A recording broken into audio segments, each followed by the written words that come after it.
buongiorno e ben ritrovati con una nuova edizione del TG Flash di New Sicilia.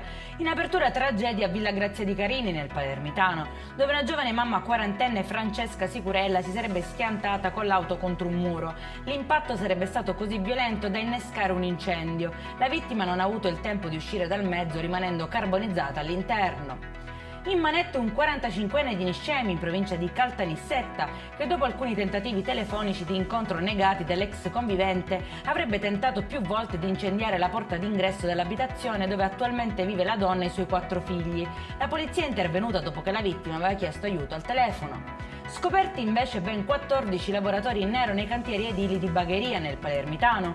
4 operai beneficiavano addirittura dell'assegno di inclusione e uno percepiva anche la NASPI. Sono state sospese pertanto 4 imprese e ai datori di lavoro sono state inflitte sanzioni salatissime.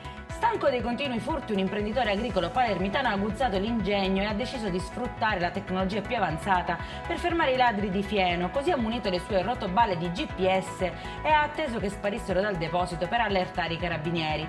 In questo modo i militari, grazie al sistema satellitare, sono riusciti a individuare 2 soggetti che sono stati fermati. E in chiusura ci spostiamo a Catania, esattamente nel popoloso quartiere di San Cristoforo, dove una fatiscente struttura era stata adibita a stalla, nella quale erano rinchiusi in spazi angusti 3 cavalli, uno dei quali di soli 6 mesi. La gestione dell'attività avveniva tutta in famiglia e i 4 stallieri abusivi sono stati denunciati. Per questa edizione è tutto, prossimo appuntamento alle 19:30, buona giornata!